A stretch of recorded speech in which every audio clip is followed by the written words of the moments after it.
Hi, everyone, and welcome. My name is Maria Katris, and I'm the co-founder and CEO of Built-in. Built-in is a tech recruitment platform that harnesses the power of content to make work meaningful. Currently, we connect over 2 million professionals monthly who love tech to over 1,800 innovative companies looking to hire technology employees. In our work, we work with companies of all sizes, and one thing is consistent. Focus on culture has never been more important as it is today. At Built-in, we ourselves use content to give readers an authentic look of a company's mission, purpose, and values in a way no job post ever could. This has given me this interesting perspective in helping to support companies through this journey and learn from them simultaneously. And I think we can all agree, over the course of our careers as leaders, there's never been a more challenging time than right now. In a time of turbulence, companies have had to rethink everything across the business at lightning speed, and culture first and foremost. We're not only tasked with rebuilding culture, but we're tasked with rebuilding it in a post-COVID remote world. Before COVID, just over 3% of US workers did remote work. Post-COVID, 88% of companies have employees working from home. It's a challenge we've never faced before, and definitely not to this extent. So this conversation is primarily devoted to the discussion of how we foster culture today to prepare for growth tomorrow. And so our esteemed panelists will leave you with 1, deep insights on building culture for growth in the remote reality, and 2, actionable takeaways to implement immediately. And on a last note, we'll really want your audience input. So you'll notice some survey questions come up on your screen. We'd love to know your answers. Please also feel free to submit questions for our panel at any time. We'll do our best to get to them live, or we'll follow up directly with you afterwards. So before we proceed into the questions, I'd love for our panelists to introduce themselves, and a huge thank you to the Trade Desk for hosting this awesome event. Vina, would you kick us off? Sure, great. Thank you, everyone. Hopefully everyone's having a great day. My name is Vina Leite, and I'm the Chief People Officer at the Trade Desk. Should I go next? Like Jen. Sure. Hi, I'm Laura Probert, and I lead talent for Xaxis, and I'm based here in London. Hello, everybody. I'm John Fee, representing Salesforce.org. Today, we are the business unit within Salesforce that builds CRM technology for nonprofits and educational institutions. Awesome. Thank you all for being here. We'll try to make this fun. We'll try to make it interactive. Some of these are questions we could probably answer in our sleep, and some of them have required us to rethink our answers over the course of the last year. So John, I'm going to put you on the spot first. With your marketing hat, with your leadership hat, and your global hat, in one sentence, if you can do it, how do you define culture today? How do you measure success? And does success look different in a remote world? In one sentence, culture is the things a group of people all do and all say. And so whatever you define those things to be, I'd say your scorecard is, are we actually doing that? If these are the things we're all going to do and all going to say, and if we all do it, then it becomes a thing. Halloween's very similar. A lot of kids get dressed up. That's what they do. They go door to door and say, Happy Halloween. They used to. It's going to get redefined this year, at least for those of us in California. I think that's perfect. I've never heard of that analogy, but I'm gonna steal that one from you, John, moving forward. That's great. It's seasonal. It is seasonal. Laura, I'm gonna point this question to you. At Built-in, personally, we've worked hard to maintain what we love about our culture, and pieces of it are that it's both social and socially conscious. And so whether it's Zoom breakfasts and game nights, or whether it's ERGs and focus on social justice, talk to us about what traditions from your culture have you maintained today in this world, and what are some new traditions that you've created to overcome the current challenges? Yeah, so I think anything that we could just continue with, we haven't kind of questioned it. So all hands on video conference, or we've got an innovative initiative where employees can come forward with ideas. It's global. So because we're a global business, we're used to doing things kind of remotely, whether we're in an office or not, doesn't matter. So those all hands and town halls, they've all continued. But I think the bit that we've kind of introduced or tried to introduce, which I found incredibly hard, is to engage people in more social, fun activities, because we've all noticed that everything is just work, work, work now. There's no chat, there's no popping to the gym at lunchtime, there's no going for lunch with colleagues. It's work, 100% concentrated work. So I introduced something called The Motive, which is based on my teenage daughter's thing where teenagers get together, which they don't do anymore. And it's basically employees' hobbies or interests on a VC again. Unfortunately, there's no choice. Sharing what they do, whether it be meditation, yoga, growing plants on their balcony, child activities. And it was successful to a degree, but it takes time and a lot of effort to keep that going. And correct me if I'm wrong, but I think there's real Zoom fatigue, right? There's real video fatigue. And so it's the added challenge, and I'll open this up to whoever from the panel wants to speak to it, that we're even having internally that I'm challenged with every day is, how do you continue to motivate and remotivate and connect and connect and connect when it's not over video and it's not in person? And so I'm curious to hear from any of you if you've seen something work really well to connect your employees that doesn't require them to be on a live Zoom call.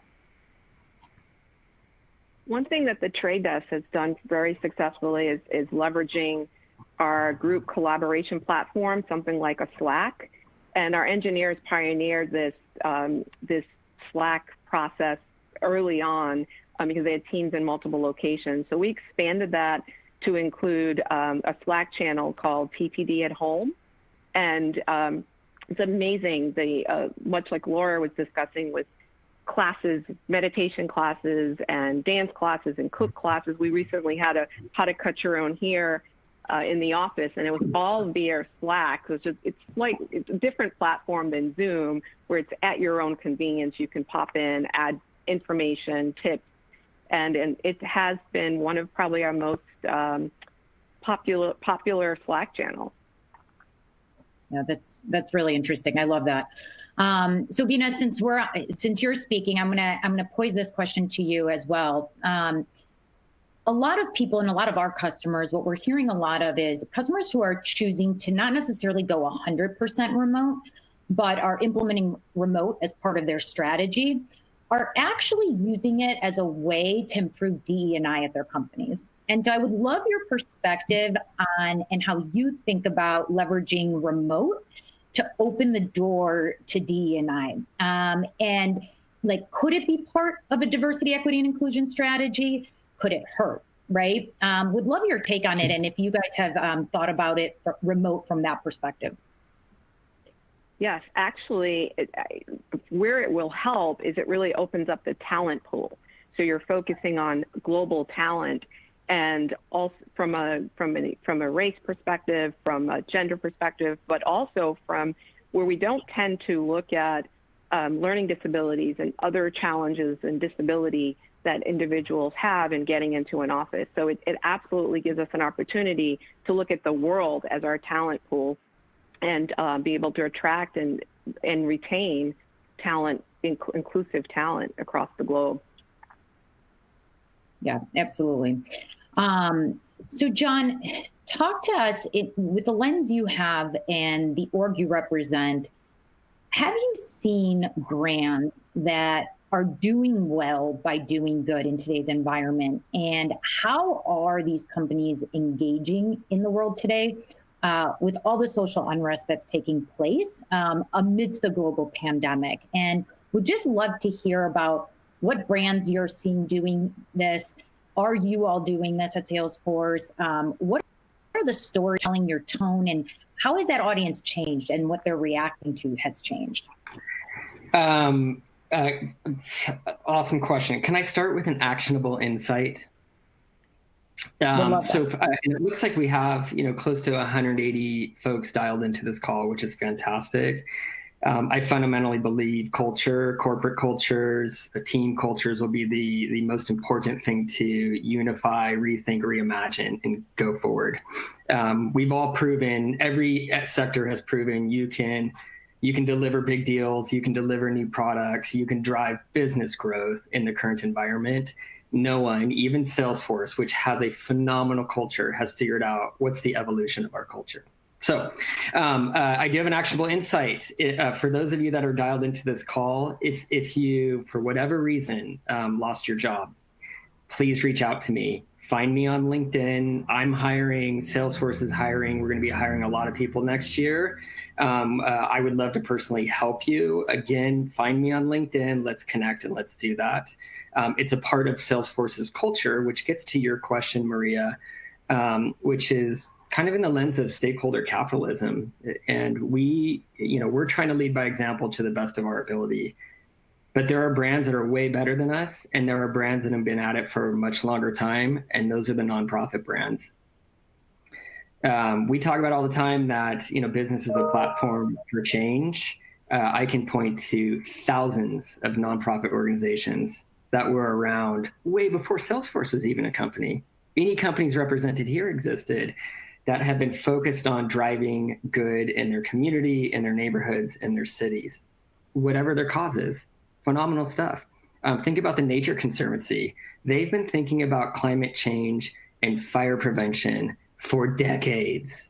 Think about Surfrider Foundation. They've been just pulling people together and going out on beaches and picking up cigarette butts and syringes. I've done it myself, and trash and God knows what after a New Year's event.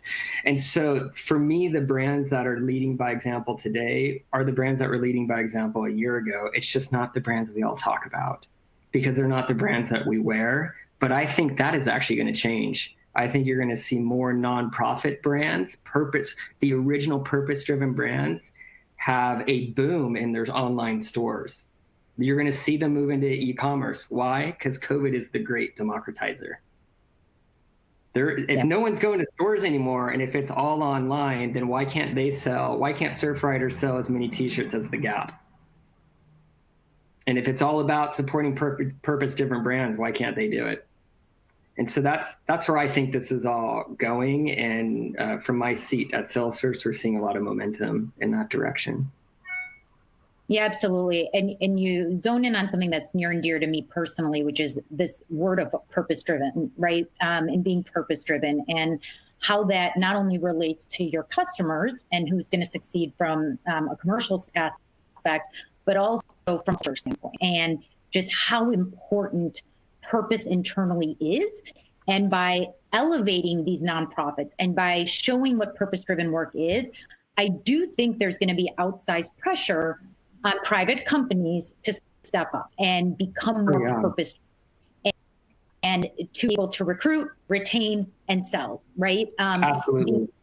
The bar for employers is just growing exponentially. And so I would love to hear from any of you whether purpose and being purpose-driven has become part of internal leadership conversations of not only from a recruitment standpoint, from a retention standpoint, but then also how you show your brand externally to the world.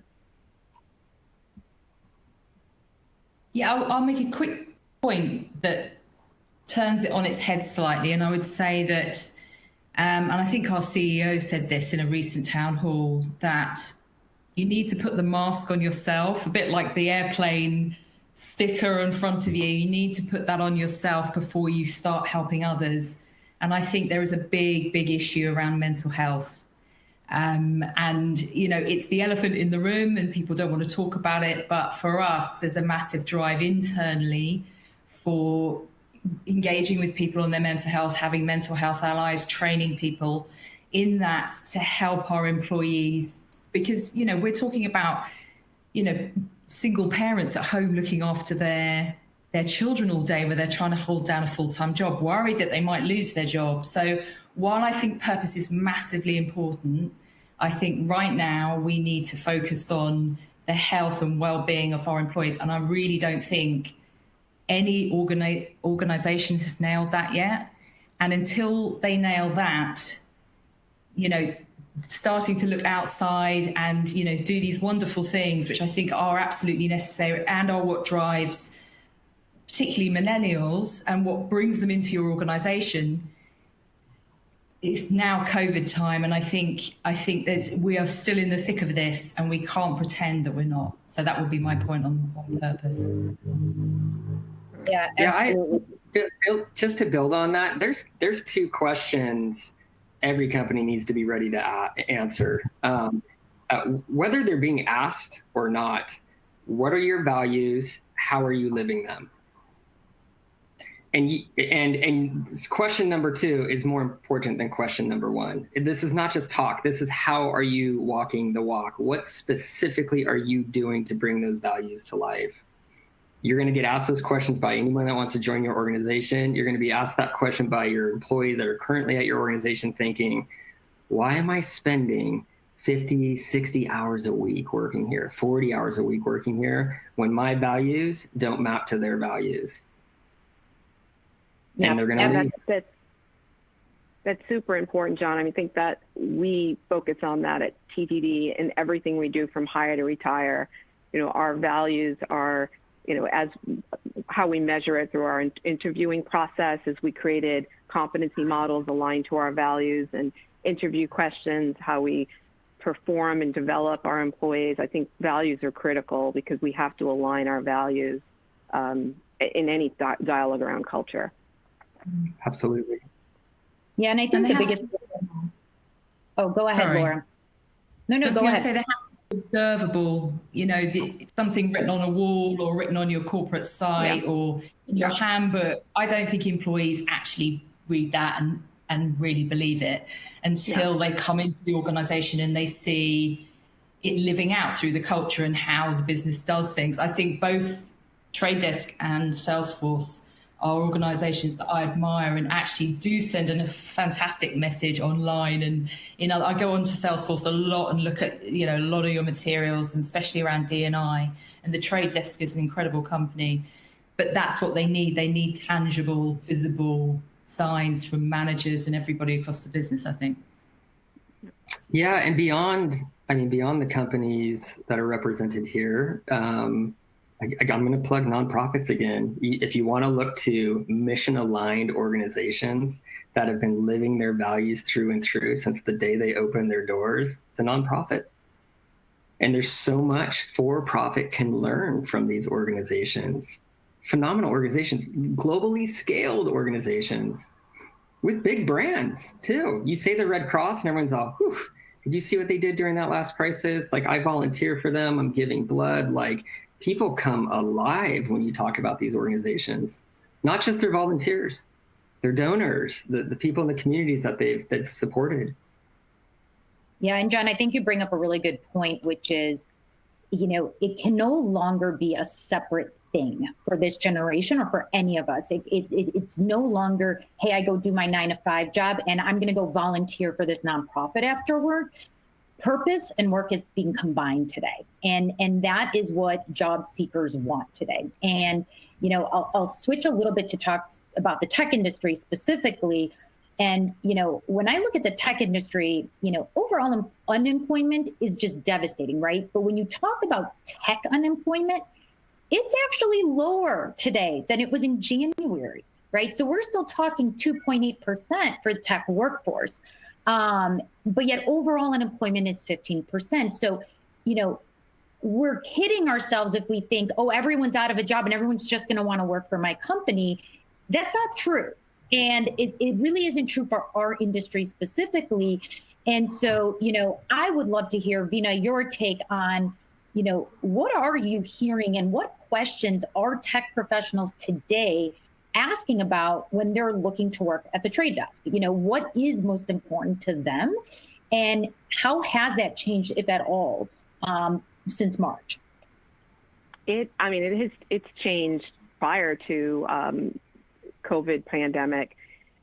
in the past, and I've been in tech for over 25 years, and in the past it was more about what technology you're working on, what tools are you using. Now more of the questions outside of the technology is what is your culture like? Give me some examples. How, we talk about collaboration and communication, and, give me examples of programs that you're doing. And this is probably the first time in my career I created a small team called the engagement team that specifically focuses on cultural aspects of our company and how we engage, and we leverage our Great Place to Work survey to be able to get a pulse on our relationships with our employees, and measure that annually. Yeah, and I joke that the tech environment has changed, and the first question is, what is your culture like, instead of what tech are you working on. And I kind of want to double click there, not to overuse that term, because I feel like it's the new term. Laura and John, what are you seeing, both from internally existing employees and then employees looking to come into your orgs, when they're asking about culture? What are they really trying to get to? And is it consistent? Do you see variations in tech workers versus salespeople, right? Are you seeing different asks by people of different backgrounds? Like, give me your take on what you're seeing as the dominant ask and what they're looking for when they're looking for quote unquote good culture. Okay. I don't mind starting. So with every crisis, we've moved into the future faster. That's for sure. Tech was always kind of at the tip of the spear. All of a sudden, that spear just started to move a lot faster, and everyone's kind of following. Specifically to your question, the work-life balance is getting redefined. Culture is getting redefined, and what I mean by that is, I'm in my bedroom right now, which is also my office, which is also where I homeschool children. So, is it my home anymore, or is it this new thing that I've yet to figure out how to define? Because it's part classroom, part office, part bedroom. Call it what you like. And so, a lot of talent that I talk to that's looking to come in. The consensus that I hear is everyone's looking for help with how do I redefine these words that used to mean something to me, and I still want them to mean something to me, but that old definition is no longer relevant because these words are going through a semantic change, like this fast evolution, and so people aren't really sure of what they're looking for, but they're looking for the path forward. They know that, like, what is, the new normal, the next normal, whatever it is, but they want a little bit more granularity on that. And it all comes back to balance. Like, how will, if when I joined Salesforce, like what should I expect with balance? And my question to them is, what's the balance that you want? And they're like, I don't know yet. I don't think anyone knows, because again, your home is also your office. And for a lot of folks, it's also your classroom. And so I think we're all just looking for balance in life in general. And we're looking for companies that can help play a meaningful component in just understanding that. Just understand that everyone's going through it, and just be a bit empathetic, be a little forgiving. Let it be okay. Yeah. I think also got to remember that I don't think many organizations are hiring great numbers of people right now. So the kind of influx and the employer brand piece is on hold for a lot of organizations. So it's really about focusing on the people that they have and keeping them, and if there is a hiring freeze or a promotion freeze or a merit freeze, that's the concern, is that, young people want to keep that momentum, and to kind of be held back on, a pause button on them is super frustrating, especially when they're hugely, ambitious or, doing really well and they want to continue that. So the focus for us is around development, marketability, growing your skill set, And people kind of have more time for that because they have, of course, they want to get away from the video conferences and so on. But we've really built up our e-learning offering that's available to everybody globally, with a particular focus on technical skills and bringing certain groups and communities together. A big focus on mental health and well-being, and we've actually just published all of our D&I e-learning on our corporate site. I know that's something that Salesforce do as well. In fact, you gave me the inspiration to do that and to say this isn't about competitive advantage. And it goes back to that purpose point. This is about, some organizations don't have the time, they don't have the resource to train their people. So we've made that training resource available on Xaxis.com so that people can, in every organization, learn about Black Lives Matter, learn about, all sorts of areas of D&I that are really important to their businesses right now.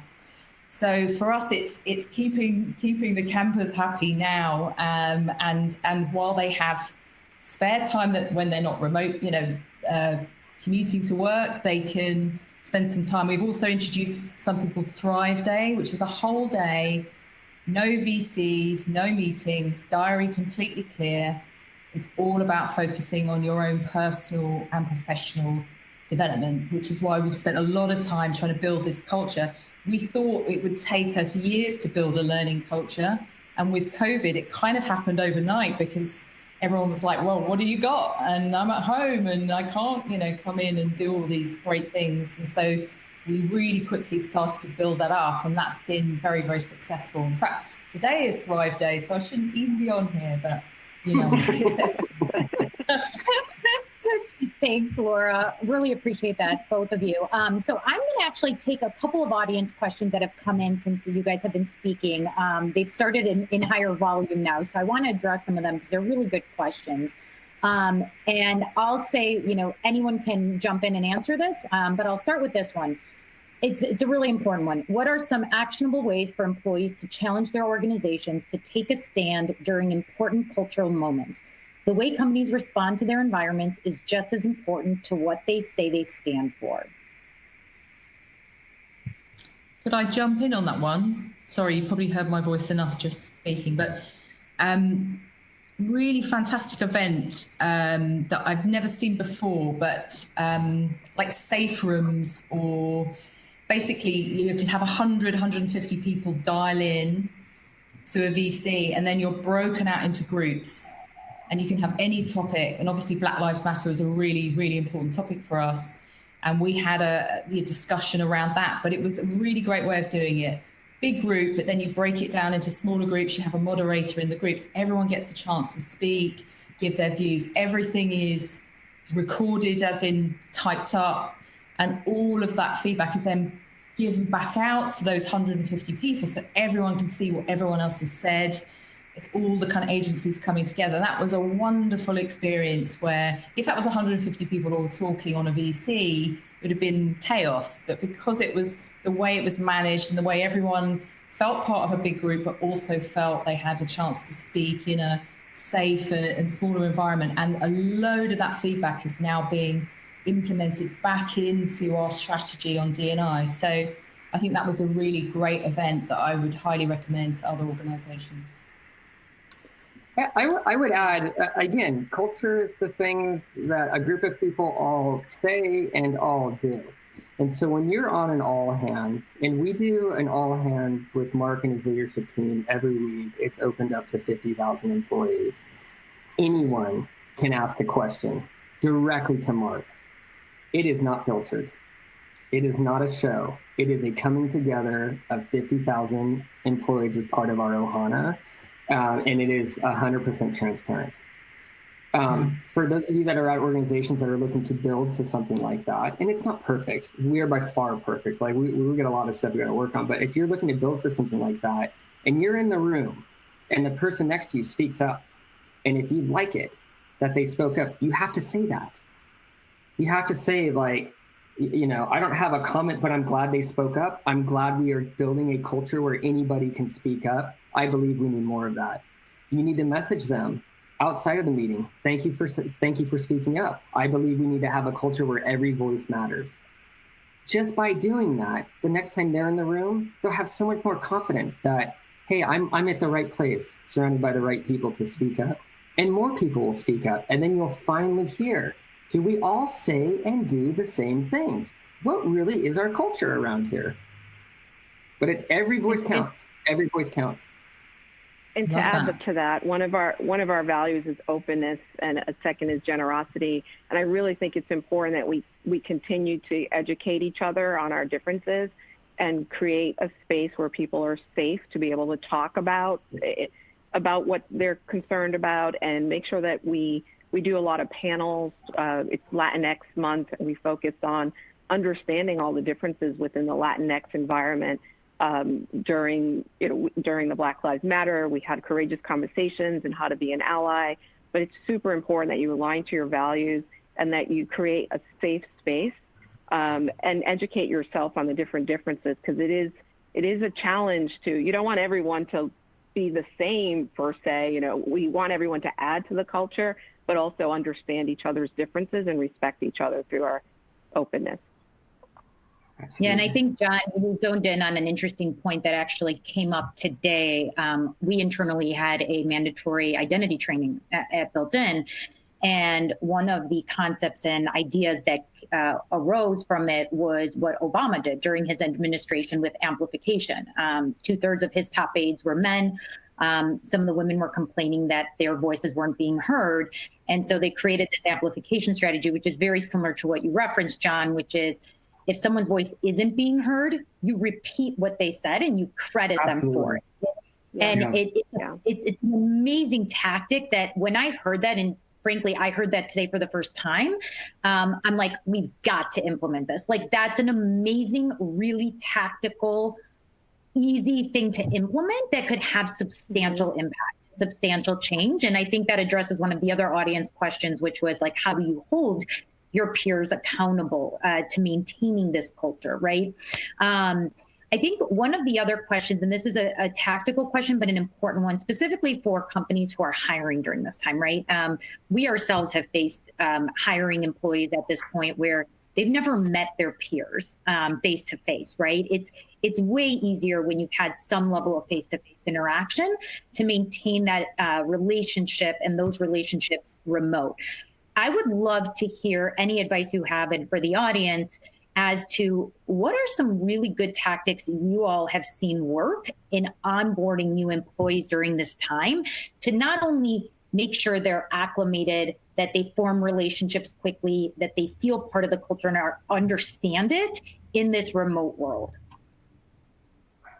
Yeah, we're doing quite a bit of hiring, and we've had to completely pivot to a different environment, with making sure that our managers and our HR professionals, the recruiting and the HR team, is focusing on just building close relationships with them remotely. So having a lunch meeting, really taking the time to seek to understand around our values. We ask a lot of questions to get to know the person, but it's much harder to build those connections via Zoom. So we have to make a conscious effort.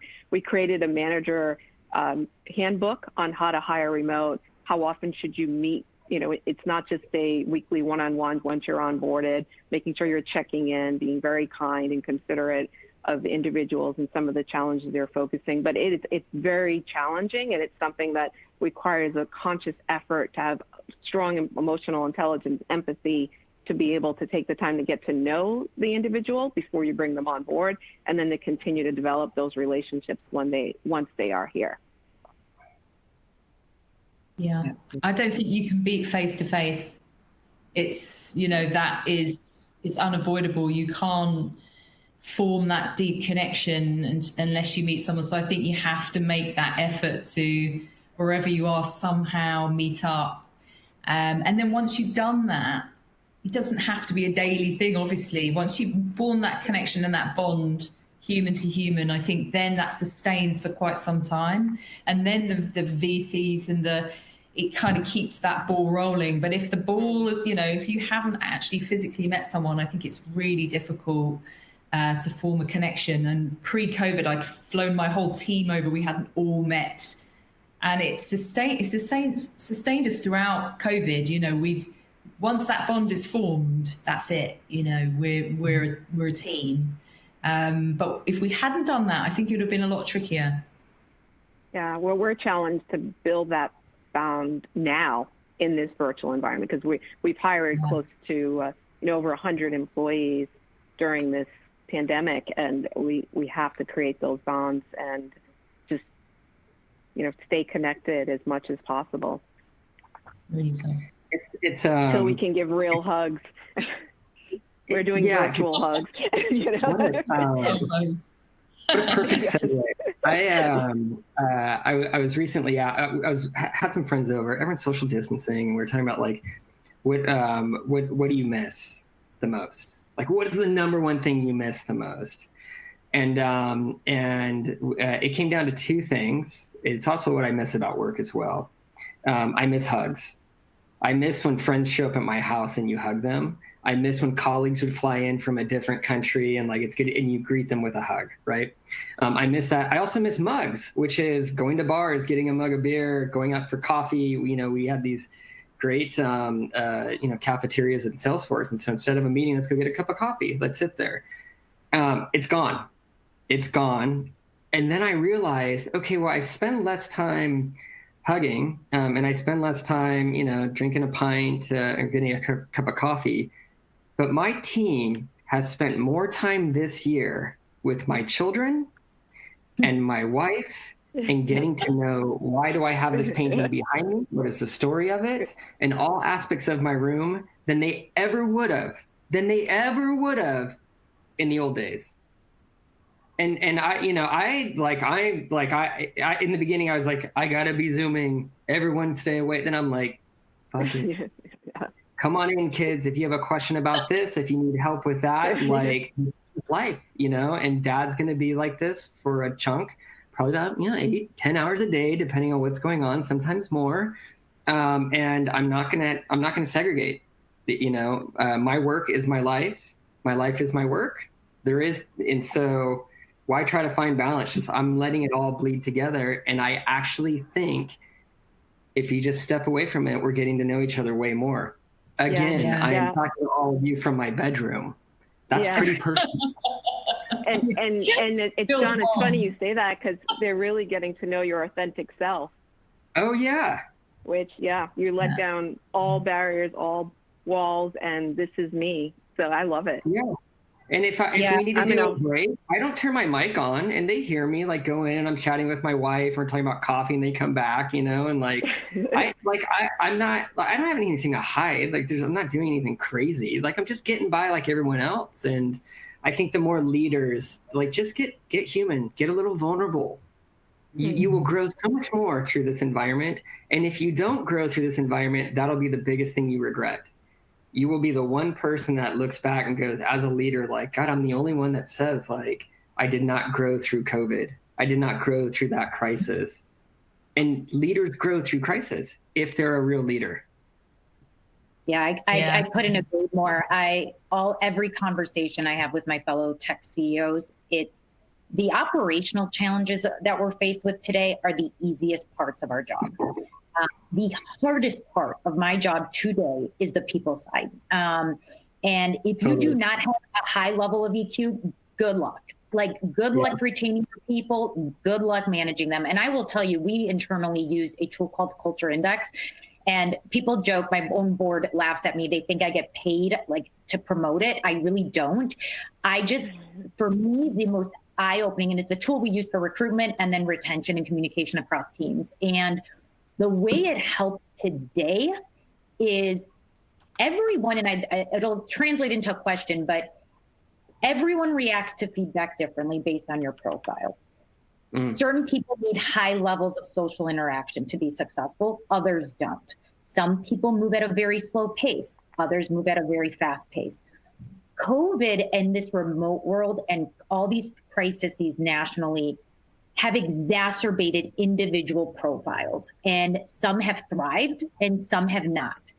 And so the real question for me and the real challenge for every leader on my team is knowing when someone's off. Is it because they're a high B social profile and they're in sales and they don't like being at home tied to their desk. They need social interaction to be successful. Is it because their profile is a slow profile and we're asking them to iterate and move at a pace that is completely uncomfortable and unnerving to them, right? And knowing that it is no longer a one size fits all when you're leading these teams and managing your people. And so I would love to hear from you all, how you're approaching it with your teams and with leadership of, how do you manage the individual? How do you manage difficult conversations? How do you meet them where they're at right now while still getting them to do their job on a daily basis, right? And I do believe it's an individual challenge now. And so I would just love to hear your reactions and thoughts. I think it's been the great democratizer. Like, it leveled the playing field. For those folks that were previously remote, you're not missing out on conversations when people left the room and walked back to their desks anymore. So that's actually been a spike in productivity because now everyone has the same information. I also think the test has been on everyone. Yeah, you're right. It's not I've had one day since working from home since March, that I had tech difficulties connection. I mean, I'm fortunate. Like, I work at Salesforce. We've got phenomenal tech. I've had countless days where I'm like, how do I get this screen of these 20 faces going? I think you've got to make it real, and you've got to you got to get a little vulnerable, and you've got to let people know that it's okay, because you're all connecting from your homes. And if you miss that, then people are just going through the motions. And I also think you need to have a culture of where you're intentionally in doing it in a playful way, like calling people like, Laura, what do you think? That's amazing. Like, Maria, what do you think? And what's going on behind you? Like, I love when people ask me that, like, wait, what's that little 7-year-old doing behind you? I'm like, I don't know. And he's not clothed all the way, so we're not going to talk about it. But I think you got to just go there. You got to go there, which is something we've all have to learn how to do. Bring the screen to life. Yeah, I think you've got to relax a bit, because some people just can't deliver right now. It's just physically not possible for them to do that. Before kids went back to school, to expect someone to deliver to their normal standards when they've got young children, it's just like, you have to let it go. And I think that goes a long way when people know that you are accepting the situation and not fighting it and making things worse. Then you get a lot of loyalty, I think, from that. And I think it pays dividends in the long term, but sometimes you just got to let it go. Yes, I agree. I think you need to take the time to seek to understand and get to know your team and have a lot of empathy and compassion for them. This is, we might be in the same environment in the next 3 months, so it's really important to not to be so quick to judge and really care about your team. Yeah, absolutely. You guys, thank you all so very much. I know we're at time, and I think I'm over time. So I'd love to wrap it with really just the resounding theme of today, which is, what I heard is culture is empathy, culture is humanity, right? And we all have to lean into both right now for our companies and our people to be successful and to succeed. And so with that, I want to thank Laura, Vina, and John. I so appreciated the conversation. I hope, audience, you all learned a lot, and I hope I got to enough of the questions. And Trade Desk, thank you for having us. Thank you. Thanks, everyone. Thank you. Have a great day. Bye. Have a great day. Bye.